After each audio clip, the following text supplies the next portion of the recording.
Walking alone, the streets are empty.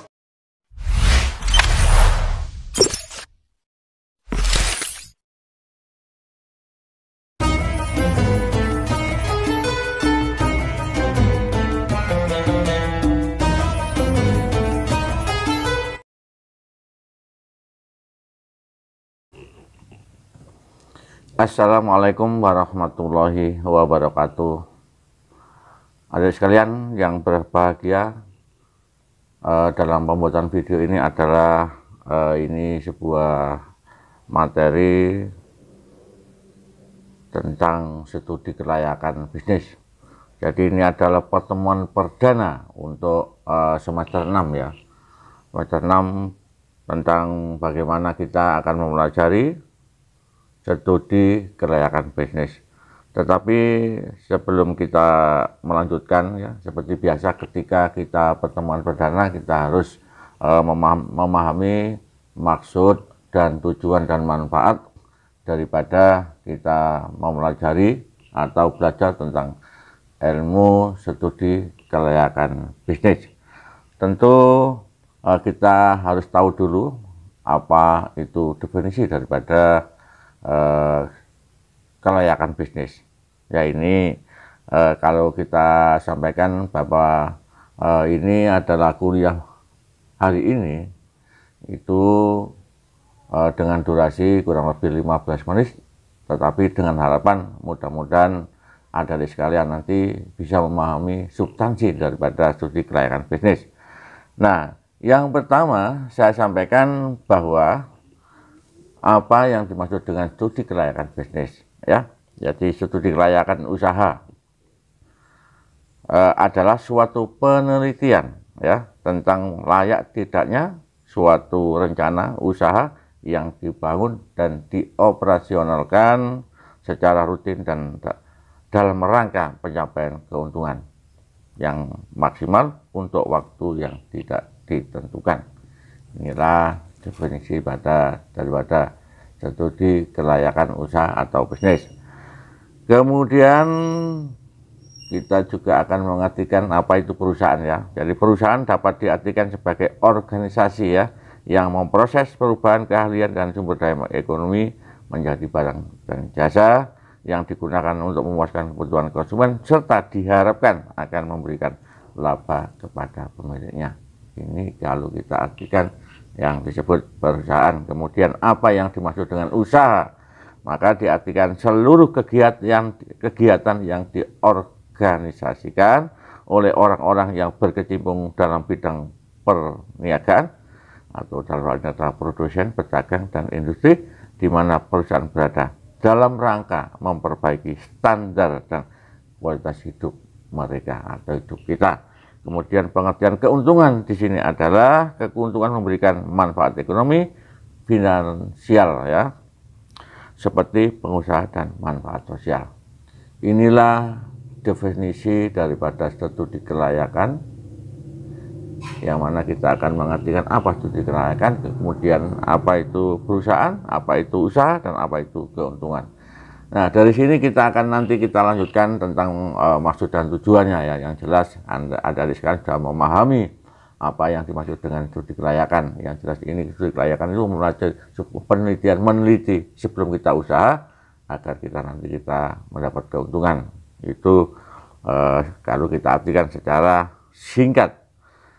Kemudian kita berlanjut tentang tujuan ya, Jadi tujuan daripada kita mempelajari tentang studi kelayakan.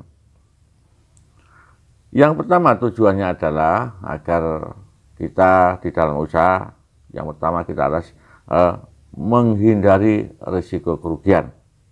Jadi kalau kita itu akan berusaha, tentu kita kan harus menghindari kerugian. ya. Kemudian yang diharapkan kita mencari keuntungan. Nah, yang pertama adalah menghindari kerugian, kemudian memudahkan perencanaan, dan yang ketiga memudahkan pelaksanaan kerja dan memudahkan pengawasan. Kemudian yang terakhir adalah memudahkan pengendalian. Ini adalah tujuan ketika kita mau membuat sebuah studi kelayakan usaha atau bisnis, maka inilah yang dimaksud tujuannya. Yang pertama adalah menghindari daripada risiko kerugian. Kemudian kita juga harus memahami manfaatnya, ya. Jadi manfaatnya tentu manfaat daripada ketika kita membuat studi kelayakan. Karena di dalam kegiatan usaha terkadang kita hanya punya sebuah ide dan gagasan, tetapi kita tidak mempunyai modal.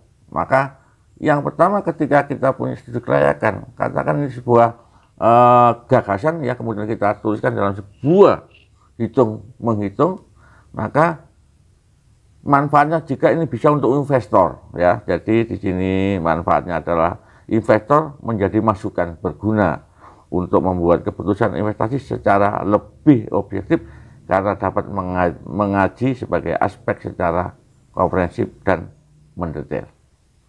Jadi kalau kita punya gagasan kemudian kita tulis secara terperinci dan dengan data yang lengkap, ini juga untuk bisa disampaikan kepada orang lain, investor. Jadi kita nggak punya modal, tapi kita punya studi kelayakan gagasan, itu bisa. Kemudian kreditor, ya, jadi kreditor, karena kreditor ini penting, ya, sebagai seorang yang mempunyai lembaga pendana, punya dana, ya, kita bisa mengajukan kepada mereka. Kalau kita punya gagasan, ide yang baik, tentu mereka akan memberikan kreditnya. Nah, mereka sudah bagaimana dia bisa menghitung apakah ini bisa mengembalikan atau tidak. Kreditor ini juga punya orang-orang legalitas yang sangat bagus di dalam meneliti sebuah studi kelayakan. Kemudian manajemen merupakan upaya dalam merealisasi ide proyek yang ujung-ujungnya bermuara pada peningkatan usaha untuk meningkatkan laba. Dan kemudian pemerintah dalam ini juga sebagai sudut pandang dapat menghemat devisa, mengalahkan ekspor dan non migas. Tentu kalau kita bisa ekspor, ya, tentu ini juga pemerintah juga kita berkaitan dengan izin lingkungan, izin semuanya kita harus diketahui oleh sebagai pemerintah yang mengendalikan bagaimana kita mengurus jalannya sebuah administrasi dalam ketika kita berusaha.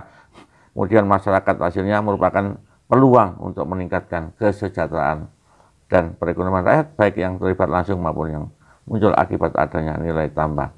Tentu ketika kita berusaha di sebuah lingkungan, karena tidak mungkin kita usaha itu tidak di dalam sebuah lingkungan, pasti dekat. Nah, ini juga berdampak pada lingkungan di samping kita akan memberikan tenaga kerjanya, ya, juga dengan secara langsung atau tidak langsung. Ini juga bisa dirasakan ketika kita punya sebuah usaha. Nah, tadi sudah saya sebutkan, ya, bahwa kita sudah mengetahui, ya, studi kelayakan maksud dan tujuannya. Jadi tujuannya sudah,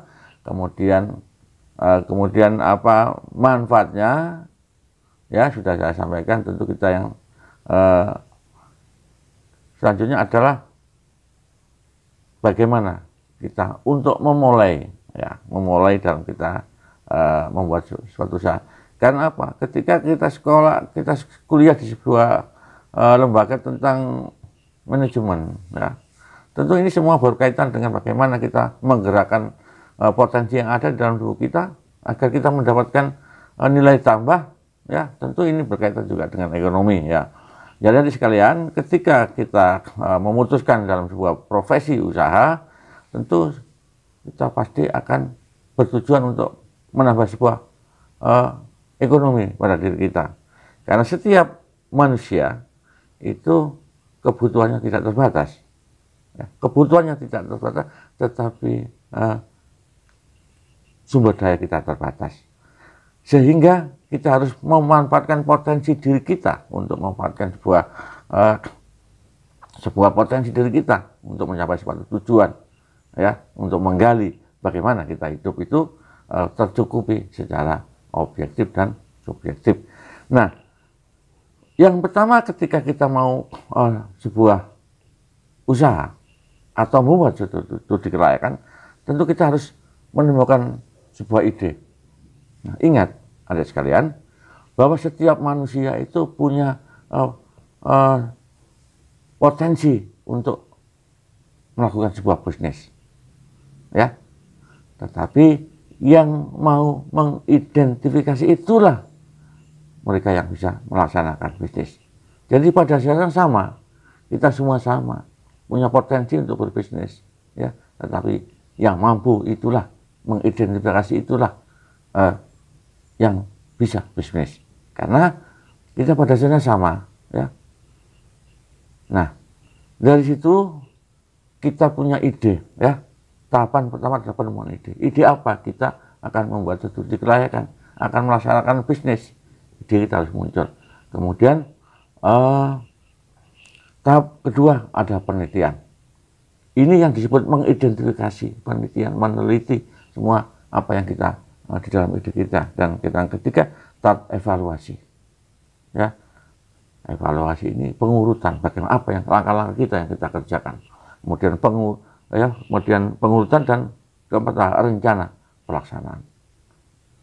Jadi kalau kita bekerja maka rencana pelaksanaan itu juga harus kita pikirkan. Ini semua bagian daripada manajemen.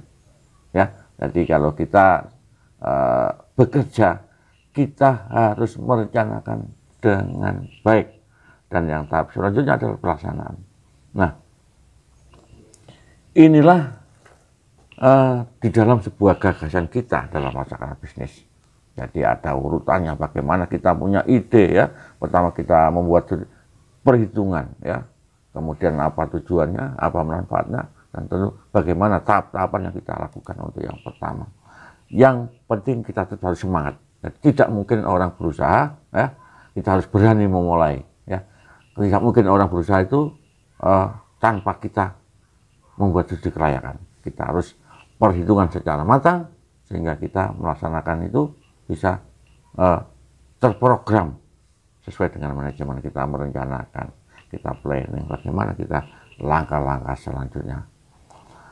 Begitulah adik sekalian untuk pertemuan perdana ini. Kalau saya berbicara tentang studi kelayakan, ini Anda sebagai seorang pengusaha, ya. Jadi Anda yang membuat ide apa yang harus kita lakukan. Jadi dalam hidup kita itu apa yang harus kita lakukan itu semua harus kita terprogram dengan baik. Ikhtiar berusaha agar tercapai. Yang penting kita semangat, ya, tidak boleh kita kendor. Jadi kita tidak boleh apa-apa harus kita seperti ini sudah kita cukup. Nah, tidak boleh itu. Kita harus tetap target agar hidup kita itu mampu bersaing dengan siapa saja. Oke adik sekalian, ini adalah pertemuan perdana. Dan mudah-mudahan pertemuan selanjutnya kita selalu tetap eksis dan semangat. Terima kasih. Saya akhiri. Wassalamualaikum warahmatullahi wabarakatuh.